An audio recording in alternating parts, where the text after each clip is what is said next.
শুভেচ্ছা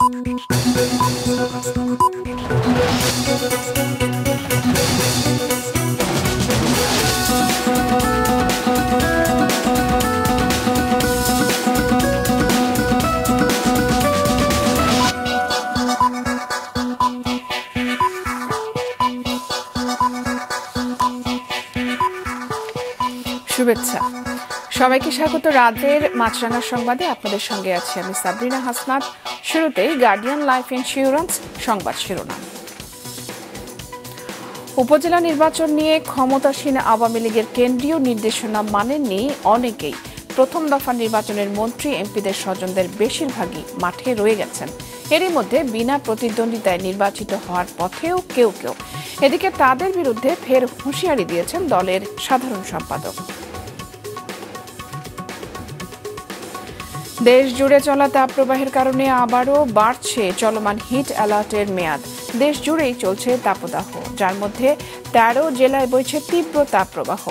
আবহাওয়া অফিস জানিয়েছে আগামী ৩ দিন প্রায় একই অবস্থা চলবে। এদিকে তীব্র গরমের মধ্যে রাজধানীর বাইরে বেড়েই চলেছে লোডশেডিং। এবং দূরত্ব অনুযায়ী রেলের ভাড়ার ছাড় বা রেয়াদ তুলে নিয়েছে কর্তৃপক্ষ। এতে বেড়েছে ভাড়া। আগাম টিকিট কাটতে আজ থেকে বাড়তি ভাড়া গুনতে হচ্ছে যাত্রীদের। দুর্নীতি বন্ধ আর সেবার মান না বাড়িয়ে ভাড়ার ছাড় তুলে নেওয়ায় ক্ষোভ জানিয়েছেন সাধারণ যাত্রীরা। কর্তৃপক্ষ বলছে খরচ বাড়ায় ছাড় তুলে নিতে হয়েছে। দর্শক শুনছিলেন শিরোনাম, এবারে বিস্তারিত। কেন্দ্রের নির্দেশনা অমান্য করে প্রথম দফা উপজেলা নির্বাচনের মাঠে রয়েছেন মন্ত্রী এমপি স্বজনরা। তাদের দাপটে কোণঠাসা হয়ে পড়েছেন তৃণমূলের নেতারা। কেউ কেউ আবার বিনা প্রতিদ্বন্দ্বিতায় নির্বাচিতও হয়েছেন এরই মধ্যে। Desk report. এবারের উপজেলা নির্বাচনে থাকছে না দলীয় প্রতীক। আওয়ামী লীগের প্রতিপক্ষ আওয়ামী লীগ, কিন্তু অন্যবারের তুলনায় ভিন্ন চিত্র দেখা যাচ্ছে অনেক উপজেলায়। প্রথম দফায় ১৫০টি উপজেলায় চেয়ারম্যান পদে প্রার্থী ৬০১ জন। এদের মধ্যে রয়েছে মন্ত্রী, সংসদ সদস্যের সন্তান, নিকট আত্মীয় ও স্বজনরা। কেন্দ্রীয় নির্দেশনা বৃদ্ধাঙ্গুলি দেখিয়ে ভোটের মাঠে রয়ে গেছেন তারা। মনোনয়নপত্র প্রত্যাহারের শেষ দিনে মাত্র ৩ জন মন্ত্রী, সংসদ সদস্যের স্বজন সরে দাঁড়িয়েছেন। প্রার্থী হয়েছেন ২০ জনের বেশি স্বজন। মন্ত্রী এমপিদের ২ স্বজন সহ ৭ জন বিনা প্রতিদ্বন্দ্বিতায় জিতেও গেছেন। মন্ত্রী, সংসদ সদস্যের স্বজনদের কারণে কোণঠাসা হয়ে পড়েছেন আওয়ামী লীগের স্থানীয় ত্যাগী নেতারা। বিব্রতকর পরিস্থিতির মধ্যে পড়েছেন তারা। এমপির কোনো আত্মীয় স্বজন থাকে, শালা হোক আর ভাই হোক, যাই হোক, তাইলে নির্বাচন কেন্দ্রে যাইতে সাধারণ মানুষের একটু ভয়ভীতি থাকতেই পারে। চাই যে সুষ্ঠুভাবে ভোট দিতে পারি, এমপির কোনো লোক যাতে ভিতরে না যাইতে পারে, হ্যাঁ ভয়ে মানুষে যাইতে চায় না স্যার। মাদারীপুর সদর উপজেলা চেয়ারম্যান পদে লড়ছেন স্থানীয় এমপি শাহজাহান খানের বড় ছেলে আসিবুর রহমান খান।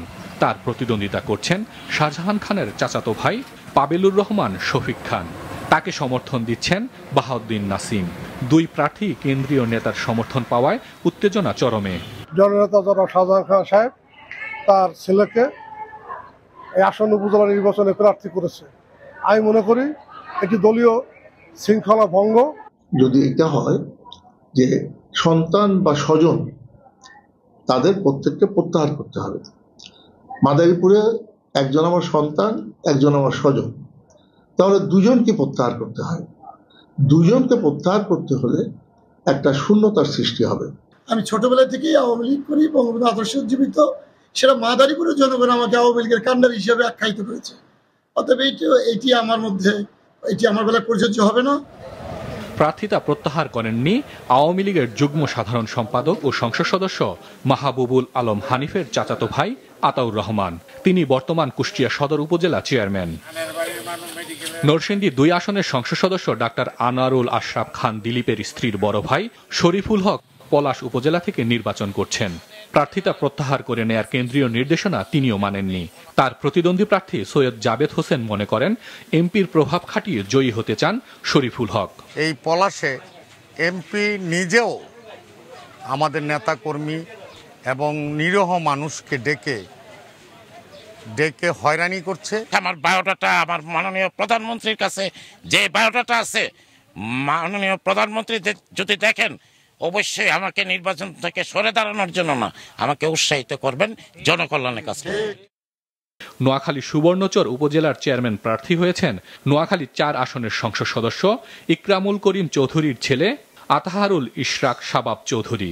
তার প্রতিদ্বন্দ্বী প্রার্থী জেলা আওয়ামী লীগের সভাপতি খায়রুল আনম সেলিম। কিভাবে ভোটটা হবে এবং তারা কতটুকু নির্বাচন কমিশন কতটুকু গ্যারান্টি দিবে সুষ্ঠু সুন্দর এবং অবাধ সুষ্ঠু নির্বাচন হবে, এই গ্যারান্টিটা এখন আমরা সাধারণ পাবলিক পাইতেছে না। ঠাকুরগাঁও 2 আসনের সংসদ সদস্য মাজহারুল ইসলাম সুজনের 2 চাচা ও 1 চাচাতো ভাই বালিয়াডাঙ্গি উপজেলা থেকে নির্বাচনে লড়ছে। জেলা নারী সংরক্ষিত আসনের সংসদ সদস্য দ্রৌপদী দেবী আগরওয়ালের পুত্রবধূ প্রিয়া আগরওয়াল ঠাকুরগাঁও সদর থেকে নির্বাচন করছেন। কেন্দ্রীয় নির্দেশনা মেনে নির্বাচন থেকে সরে দাঁড়িয়েছেন নাটোরের সিংড়ায় তথ্য ও যোগাযোগ প্রযুক্তি প্রতিমন্ত্রী জোনায়েদ আহমেদ পলকের শ্যালক লুৎফুল হাবিব। চুয়াডাঙ্গা 2 আসনের সংসদ সদস্য আলী আজগরের চাচাতো ভাইয়ের ছেলে শহীদুল ইসলাম এবং নোয়াখালী হাতিয়া উপজেলার সংসদ সদস্য মোহাম্মদ আলীর স্ত্রী আয়েশা ফেরদৌস। তবে সংসদ সদস্যের ছেলে আশিক আলী প্রার্থী রয়ে গেছেন, তিনি বিনা প্রতিদ্বন্দ্বিতায় জয়ী হয়েছেন। কেন্দ্রের সিদ্ধান্ত আমাদের কাছে সর্বোচ্চ গুরুত্ব, সবচেয়ে গুরুত্বপূর্ণ বিষয়।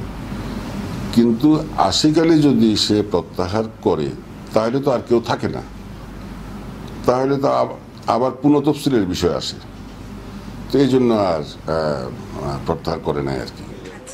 এবার সারা দেশে 8 মে, 21 মে, 29 মে ও 5 জুন 4 ধাপে উপজেলা নির্বাচনের ভোট অনুষ্ঠিত হবে।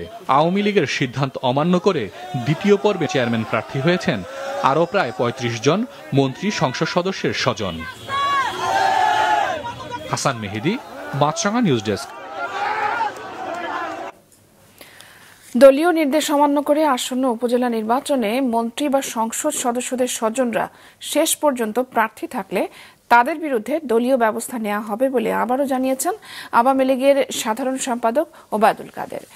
রাজধানীর ধানমন্ডিতে দলের সভাপতির কার্যালয়ে সংবাদ সম্মেলনে তিনি বলেন, অনেকের আত্মীয় প্রার্থিতা প্রত্যাহার করেছেন, আবার কেউ কেউ করেননি। সেক্ষেত্রে তারা নির্বাচনের আগের দিনও প্রার্থিতা প্রত্যাহার করতে পারে। বিএনপি একতরফা সমাবেশ বা কর্মসূচি করতে গেলে অগ্নি সন্ত্রাসের শঙ্কা থাকে বলেই বিএনপি সমাবেশের দিন আওয়ামী লীগ কর্মসূচি দিয়ে মাঠে থাকে উল্লেখ করেন তিনি। বলে মনে করতে প্রত্যাহার কেউ কেউ করেছে, কেউ কেউ করেননি। এ বিষয়টি চূড়ান্ত বলে মনে করতে ইলেকশন পর্যন্ত আমাদের অপেক্ষা করতে হবে। এ ব্যাপারে দলীয় নির্দেশনা অমান্য করলে ডিসিপ্লিনারি অ্যাকশনের বিষয়টা আমাদের পার্টিতে আছে। সময় মতো এই সিদ্ধান্ত অবশ্যই নেওয়া হবে। 6 দিনের সরকারি সফরে থাইল্যান্ডের রাজধানী ব্যাংককে গেছেন প্রধানমন্ত্রী শেখ হাসিনা। স্থানীয় সময় দুপুর 1:30টার দিকে তাকে বহনকারী বিমানটি ব্যাংককের ডন মুয়াং আন্তর্জাতিক বিমানবন্দরে পৌঁছায়। সেখানে তাকে অভ্যর্থনা জানায় থাই সরকারের উচ্চ পর্যায়ের প্রতিনিধি দল। প্রধানমন্ত্রীকে দেয়া হয় লাল গালিচা সম্বর্ধনাও। এর আগে থাই প্রধানমন্ত্রী শ্রেথা থাভিসিনের আমন্ত্রণে সকাল 10:15টার দিকে প্রধানমন্ত্রী বিমান বাংলাদেশ এয়ারলাইন্সের একটি ফ্লাইটে ঢাকা ত্যাগ করেন। সফরকালে থাইল্যান্ডের প্রধানমন্ত্রীর সঙ্গে দ্বিপক্ষীয় আলোচনা সহ জাতিসংঘের এশিয়া এবং প্রশান্ত মহাসাগরীয় অঞ্চলের অর্থনৈতিক ও সামাজিক কমিশন UNSCAP-এর 80তম অধিবেশনে যোগ দেবেন প্রধানমন্ত্রী শেখ হাসিনা। আগামী 72 ঘণ্টায় দেশের তাপমাত্রা আরও বাড়তে পারে। 51 জেলার ওপর দিয়ে বয়ে যাবে তাপপ্রবাহ। সেক্ষেত্রে চলমান হিট অ্যালার্টের সময়সীমাও বাড়বে। রিপোর্ট করছেন নুরুন নাহার উইলি। গরম থেকে বাঁচার জন্য গায়ে পানি ছিটাচ্ছে চিড়িয়াখানার এই হাতিটি। জলাধার থেকে শরীর তুলছেই না রয়্যাল বেঙ্গল টাইগার। শত শত গাছপালা থাকার পরেও খাঁচায় বন্দি প্রাণীরা যেন খুঁজে ফিরছে একটু শান্তির পরশ। তাপদাহ অপেক্ষা করেও আমরা আসতে বাধ্য হলাম এই জন্যে যে আমাদের ছেলে মেয়েদেরকে এই প্রাণীগুলো বাস্তব জিনিস দেখানো উত্তম। সময়টা বের করছি, প্রচন্ড গরম পড়তেছে, তবুও সৌন্দর্য উপভোগ করতেছি। এটাই গরম আছে, তারপর এখানে প্রচুর পরিমাণে গাছ আছে, এখানে একটু স্বস্তি অনুভব করতেছি আমরা সবাই। যেসব খাঁচায় পানির ব্যবস্থা নেই সেখানকার প্রাণীদের তাপ থেকে বাঁচানোর জন্য চিড়িয়াখানা কর্তৃপক্ষ নিয়েছে বেশ কিছু ব্যবস্থা। খাঁচার উপর দেওয়া হচ্ছে নতুন শেড। গরম পড়ার শুরু থেকেই কতগুলো ব্যবস্থা গ্রহণ করেছি। আমরা প্রাণীগুলোকে ইলেকট্রোলাইট সরবরাহ করছি নিয়মিত, ভিটামিন সি, ভিটামিন ই, এই সমস্ত ওষুধগুলো আমরা তাদেরকে দিচ্ছি। সেই সাথে আমরা তাদের খাবারের মধ্যে কিছুটা ভিন্নতা এনেছি, সেখানে সহজপাচ্য এবং তরল জাতীয় খাবার আমাদের প্রাণীগুলোকে বেশি সরবরাহ করছি। মানুষ বা প্রাণী কারোর জন্যই সুখবর নেই আগামী 3 দিনে। আবহাওয়া অফিস বলছে চলমান তাপদাহ অব্যাহত থাকবে আরও 72 ঘন্টা। সে হিসেবে বাড়তে পারে হিট অ্যালার্টের সময়সীমা। চলমান তাপপ্রবাহ রয়েছে, এটা আপাতত কমার সম্ভাবনা নেই। এই তাপপ্রবাহটা অব্যাহত থাকবে, অর্থাৎ আরও 48 ঘন্টা পরে তাপমাত্রা কিছুটা প্রশমিত হতে পারে। তো তাপপ্রবাহ যাবে না, যেহেতু যেখানে তীব্র আছে সেখানে কিছুটা কমতে পারে তাপমাত্রা। হিট অ্যালার্টটা আমাদের গত 22 তারিখে আমরা একটা জারি করেছি, এটা আগামীকাল পর্যন্ত বলবৎ আছে এবং আগামীকালকে পরিস্থিতি দেখে এটা আবার 72 ঘন্টা বর্ধিত করা হবে। দেশের আজ তাপদাহ বয়ে গেছে খুলনা বিভাগের উপর দিয়ে। সর্বোচ্চ তাপমাত্রা রেকর্ড হয়েছে মংলায় 41.6 ডিগ্রি সেলসিয়াস। তবে পূর্বাভাস বলছে কিছুটা বৃষ্টির আভাস আছে সিলেটে। রাজধানী ঢাকার তাপমাত্রা গতকালের থেকে 1 ডিগ্রি বেড়েছে এবং আবহাওয়া অধিদপ্তর বলছে বাতাসে আর্দ্রতা বেশি থাকায় গরমের অস্বস্তি বাড়ছে। নুরুন নাহার বিলি, মাছরাঙা সংবাদ, ঢাকা। এদিকে তীব্র গরমের মধ্যে রাজধানীর বাইরে বিদ্যুৎ বিভ্রাট বেড়েই চলেছে। মূলত ময়মনসিংহ এবং চট্টগ্রাম বিভাগের জেলাগুলোতে লোডশেডিং এর পরিমাণ বেশি বলে জানা গেছে। মীর মনিরুজ্জামান এবং মিজানুর রহমানের সহযোগিতায় ফাতিমাতুজ জোহরার রিপোর্ট। দেশের দক্ষিণ পূর্বের বড় জেলা নোয়াখালী, সেখানে বিদ্যুতের গ্রাহক 8.5 লাখের বেশি, আর দৈনিক চাহিদা আছে সর্বোচ্চ 180 মেগাওয়াট। বিপরীতে সরবরাহ করা হচ্ছে 45 ভাগেরও কম বিদ্যুৎ। ফলে গরমের এই সময়ে দৈনিক 8 থেকে 10 ঘন্টা পর্যন্ত লোডশেডিংয়ে ভুগতে হচ্ছে নোয়াখালীবাসীর। কারেন্ট ওইভাবে আমরা পাইতেছি না। 1 ঘন্টা কারেন্ট থাকলে 2 ঘন্টা থাকে না, আবার 2 ঘন্টা থাকলে 1.5 ঘন্টা থাকে না, এরকম অবস্থায়। কারেন্ট দেখা গেছে 2-3 ঘন্টা পরে আসলে তাও ওইটাতে ভোল্টেজ নাই, পাখা ঘুরে একদম আস্তে আস্তে। নেত্রকোনার অবস্থা আরও খারাপ। সেখানে একবার বিদ্যুৎ সরবরাহ বন্ধ হলে ফিরতে 1 ঘন্টারও বেশি সময় লাগে। দিনে 6 থেকে 8 বার লোডশেডিং হয়। 56,337 গ্রাহকের এই জেলায় বিদ্যুতের চাহিদা 24 মেগাওয়াটের মতো। তার বিপরীতে সরবরাহ করা হচ্ছে 15 মেগাওয়াটের মতো বিদ্যুৎ। দিনের মধ্যে প্রায় 8 থেকে 9 বার লোডশেডিং দিচ্ছে। প্রতিবারে কিন্তু 1 ঘন্টার কম কোনো লোডশেডিং নাই। এই লোডশেডিং এর মধ্যে তো বিশেষ করে আমাদের মতো যারা ছাত্র, তাদের তো পড়াশোনার প্রচুর ব্যাঘাত ঘটছে। সরবরাহ যেদিন কম থাকে সেদিন তো একটু লোডশেডিং বেশি হয়। যেমন গতকালে আপনার 22 মেগাওয়াট ছিল, 16.5 মেগাওয়াট আমরা নিতে পারছি। 5 মেগাওয়াট 5.92 মেগাওয়াট আমরা লোডশেড করা লাগছে। পাওয়ার গ্রিড কোম্পানির হিসেবে দেশে সবচেয়ে বেশি লোডশেডিং করতে হচ্ছে ময়মনসিংহ বিভাগে, দৈনিক গড়ে 300 মেগাওয়াট। এর পরেই আছে চট্টগ্রাম বিভাগ, সেখানকার 11 জেলায় দৈনিক লোডশেডিং হচ্ছে গড়ে 128 মেগাওয়াট করে, আর ঢাকায় 124 মেগাওয়াট, রংপুরে 96 মেগাওয়াট ও কুমিল্লায় 90। ময়মনসিংহের বিষয়টা হলো একেবারে এক্সেপশনাল। এটার সাথে আমার জেনারেশন বা সাপ্লাই বা ফুয়েলের সম্পর্ক নেই। ময়মনসিংহ হলো সঞ্চালন ব্যবস্থা সীমাবদ্ধতা। ময়মনসিংহ অঞ্চলে আমি যত বেশি উৎপাদন করি না কেন, আমার ওই বিদ্যুৎটা নেওয়ার মতো ওইরকম পর্যাপ্ত সঞ্চালন ব্যবস্থা নাই। এটা গত কয়েক বছর ধরে আমরা এই সমস্যাটা ফেস করছি। তবে এটা এখন শেষের পর্যায়ে, আমরা আশা করি আগামী বছর আর এই সমস্যা থাকবে না। বিদ্যুৎ বিভাগের হিসেবে বুধবার বেলা 1টায় দেশে সর্বোচ্চ 1468 মেগাওয়াট লোডশেডিং করা হয়েছে। ওই সময় বিদ্যুতের সর্বোচ্চ চাহিদা ছিল 15,700 মেগাওয়াট। ফাতিমাতুজ জোহরা, মাছরাঙা সংবাদ, ঢাকা। ট্রেনে বেশি দূরত্বের ভ্রমণে টিকিটের ছাড় তুলে নেওয়া হয়েছে। ফলে চট্টগ্রাম, সিলেট, পঞ্চগড়, খুলনা, রাজশাহীর মতন দূরের গন্তব্য ভ্রমণে গুনতে হবে বাড়তি টাকা। অর্থ ছাড় তুলে দেবার খবরে ক্ষুব্ধ প্রতিক্রিয়া জানিয়েছেন সাধারণ যাত্রীরা। আরও জানাচ্ছেন নিয়াজ মোর্শেদ। সম্প্রতি চালু হওয়া ঢাকা কক্সবাজার রুটে রেল ভাড়া আদায় করা হয়েছে কোনো ধরনের ছাড় বা রেয়াত না দিয়েই, অথচ ঢাকা চট্টগ্রাম রুটে রেল ভাড়া আদায় করা হয় দূরভিত্তিক রেয়াত বা ছাড় দিয়ে। 1992 সালে যাত্রী আকর্ষণে অঞ্চল ও দূরভিত্তিক রেয়াত চালু করা হয়।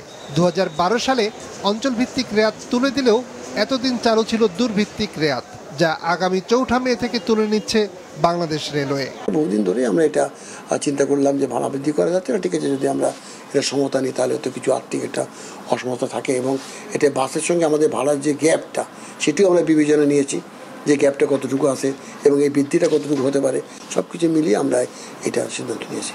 দূরত্ব ভিত্তিক ছাড় তুলে নেওয়ায় বেড়েছে রেলের ভাড়া। নানামুখী সংকটের মধ্যে রেলের বাড়তি ভাড়া কষ্ট বাড়াবে বলছেন সাধারণ মানুষ। যেহেতু আমরা এখন মুসিবতের মধ্যে আছি, আবহাওয়া খারাপ, গরম, এই সময় ট্রেনে ভাড়াটা না বাড়ানো উচিত ছিল। আমাদের তো আয় বাড়ছে না, আমাদের তো খরচ বাড়ি যাচ্ছে, তো ভাড়া বাড়লে আমাদের বাড়তে বোঝা হয়ে যাচ্ছে না। যে এত লম্বা লাইনও দাঁড়ায় দরকার কি, বাসে যাবো গা, ট্রেনে যাওয়ার কোনো প্রয়োজন নাই। ভাড়ায় রেয়াত তুলে নেয় ক্ষুব্ধ প্রতিক্রিয়া দেখিয়েছে ফেসবুক ভিত্তিক রেলওয়ের বিভিন্ন ফ্যান পেজের সদস্যরাও। ভাড়া না বাড়িয়ে কালোবাজারি ও দুর্নীতি বন্ধ করা, সেবার মান বাড়ানোর তাগিদ দিয়েছেন তারা। তবে কর্তৃপক্ষ বলছে ভাড়া বাড়ানো হয়নি, খরচ বাড়ায় ছাড় তুলে নেওয়া হয়েছে। ফেসবুক গ্রুপে যে বক্তব্যগুলো সেটা কিন্তু আমরা রেগুলার কিন্তু আমরা অ্যাটেন্ড করি এবং এটাকে নিয়ে কিন্তু আমরা কাজ করি। আসলে ভাড়া বৃদ্ধি করা হয়নি, মূল বিষয়টা হচ্ছে যে আগে যে রেয়াতি সুবিধাটা ছিল সেই রেয়াতি সুবিধাটা প্রত্যাহার করা হয়েছে। ৩রা মে পর্যন্ত রেল যাত্রায় বিদ্যমান ছাড় অব্যাহত থাকবে।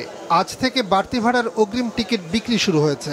আন্দোলনগরে আমরা যে টিকিটগুলো আপনার দিয়ে থাকি, সে 4 থেকে টিকিটগুলো আজকে বিক্রি হচ্ছে, সকাল 8টা থেকে আপনার একযোগে বিক্রি হচ্ছে।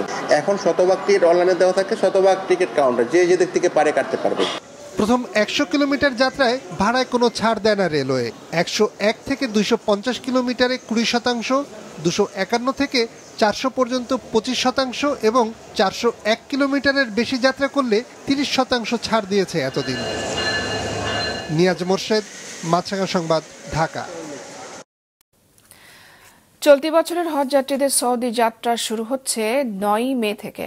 হজ ব্যবস্থাপনায় যেসব বেসরকারি এজেন্সি অনিয়ম করছে তাদের বিরুদ্ধে কঠোর ব্যবস্থা নেওয়ার হুঁশিয়ারি দিয়েছেন ধর্মমন্ত্রী। জানিয়েছেন আগামী বছর থেকে 70% হজযাত্রী যাবেন সরকারি ব্যবস্থাপনায়। চলতি বছর বাংলাদেশ থেকে হজে যাবেন 83,202 জন। 9 মে থেকে শুরু হচ্ছে হজ ফ্লাইট। ভিসা দেয়া শেষ হচ্ছে 29 এপ্রিল। তবে 4 দিন বাকি থাকলেও বেসরকারি ব্যবস্থাপনায় প্রায় 79,000 জনের বিপরীতে এখন পর্যন্ত মাত্র 1,000 হজযাত্রীর ভিসা করেছে হজ এজেন্সিগুলো। সরকারি ব্যবস্থাপনায় যে 4,000 জন যাবেন তাদের বেশিরভাগের ভিসা হয়ে গেছে, জানিয়েছেন ধর্মমন্ত্রী। আমাদের এজেন্সির অনেকে বলে ভিসা করতে পারি নেই, মুনাজ্জাম যেতে পারতেছে না, বাড়ি ভাড়া করতে পারে, অনেক কথাই বলে। তারা কিন্তু কাজ ঠিকই করতেছে, কিন্তু তারা আমাদেরকে ভয় দেখায়। এই ভয় দেখানোটা আগামী দিন থেকে বাদ যাতে হয়, সেজন্য আমাদের সরকারি হজ আইনের 2021 আমাদের যে হজ আপনার আইন হয়েছে 22-এ আমরা এটা বিধিমালা নীতিমালা করেছি, সেই নীতিমালা আলোকেই তাদের এগেনস্টে সেইভাবে অ্যাকশন নেওয়া হবে। এখন এসে কেন বলছে যে আমি পারছি না? এটা পারতে হবে ইনশাআল্লাহ, এবং সর্বোচ্চ ফ্যাসিলিটি দেওয়ার চেষ্টা আমরা করব যাতে বাংলাদেশের একজন হাজিও ঢাকায় না থেকে যায়। ধর্মমন্ত্রী আরও জানান, অনিয়ম ও হজযাত্রীদের ভোগান্তি কমাতে আগামী বছর থেকে ব্যবস্থাপনায় পরিবর্তন আসছে। অন্যান্য দেশের মতো বাংলাদেশ থেকেও বেশিরভাগ হজযাত্রীকে সরকারি ব্যবস্থাপনায় নেওয়া হবে। এখন এজেন্সিদের আমরা কাজ করতে দিয়েই আমাদের কিন্তু সরকারি হাজিটা নেওয়ার ব্যাপারে অনেকটা অনীহা ছিল, কিন্তু মাননীয় প্রধানমন্ত্রী সারা বিশ্বের অবস্থা বুঝে আমাদেরকে নির্দেশ দিয়েছেন 70% হাজি আমাদের নিতে হবে সরকারিভাবে। সে আলোকেই আমাদের কার্যক্রম আমরা এখন শুরু করব ইনশাআল্লাহ। এর আগে আশকোনা হজ ক্যাম্পে চলতি বছরের হজযাত্রীদের প্রশিক্ষণ কার্যক্রমের উদ্বোধন করেন মন্ত্রী। মাশরুক রাহাত, মাছরাঙা সংবাদ, ঢাকা। রাঙামাটির বাঘাইছড়িতে সাজেকের উদয়পুর সীমান্ত সড়কে শ্রমিকবাহী ট্রাক খাদে পড়ে নিহত হয়েছেন 6 শ্রমিক, আহত হয়েছেন অন্তত 8 জন। সন্ধ্যায় সীমান্ত সড়কে উঁচু নিচু পাহাড়ি পথে চলতে গিয়ে নিয়ন্ত্রণ হারিয়ে 90 ডিগ্রি এলাকায় পাশের খাদে পড়ে যায় ট্রাকটি। এ সময় ঘটনাস্থলেই নিহত হন 6 শ্রমিক। আহতদের উদ্ধার করে জেলা সদর হাসপাতালে পাঠিয়েছে পুলিশ এবং সেনাবাহিনী। জানা গেছে, হতাহত সব শ্রমিকের বাড়ি রংপুর অঞ্চলে এবং তারা সীমান্ত সড়কের 17 কিলোমিটার এলাকার হারিজাপাড়া সেতু নির্মাণ কাজে নিয়োজিত ছিল। কাজ শেষে ট্রাকে কর্মস্থল থেকে বাড়ি ফিরছিলেন 17 শ্রমিক।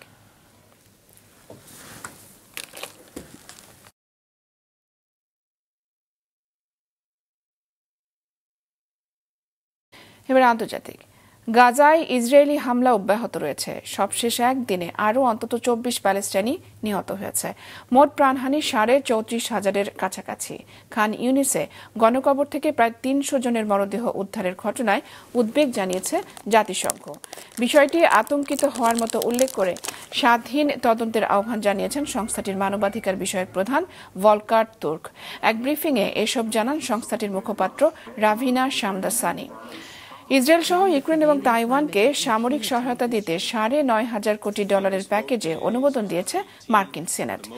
এদিকে গাজায় ইসরায়েলি বর্বরতার নিন্দা জানানোর পাশাপাশি যুদ্ধবিরতির দাবিতে যুক্তরাষ্ট্রের বিভিন্ন শহরে বিশ্ববিদ্যালয়ের শিক্ষার্থীদের বিক্ষোভ অব্যাহত রয়েছে। এবারে খেলার খবর। এবছর অনুষ্ঠেয় আইসিসি টি-20 বিশ্বকাপের ব্র্যান্ড অ্যাম্বাসেডর হয়েছেন অলিম্পিকে 8টি স্বর্ণপদক জয়ী স্প্রিন্টার উসাইন বোল্ট। আজ এই খবর প্রকাশ করেছে আন্তর্জাতিক ক্রিকেট সংস্থা। ক্যারিবিয়ান দ্বীপপুঞ্জের জ্যামাইকা থেকে উঠে এসে গোটা বিশ্ববাসীর হৃদয়ে জায়গা করে নিয়েছেন বোল্ট। এবারে ক্রিকেট বিশ্বকাপের দূত হতে পেরে বেশ খুশি একসময়ের এই দ্রুততম মানব। কৈশোরে নিয়মিত ক্রিকেট খেলতেন এবং পেস বোলার হওয়ার স্বপ্ন দেখতেন বোল্ট। যদিও কোচের পরামর্শে অ্যাথলেটিক্সে মনোযোগী হন তিনি। আগামী 2রা জুন শুরু হবে টি-20 বিশ্বকাপ। ফাইনাল হবে 29 জুন।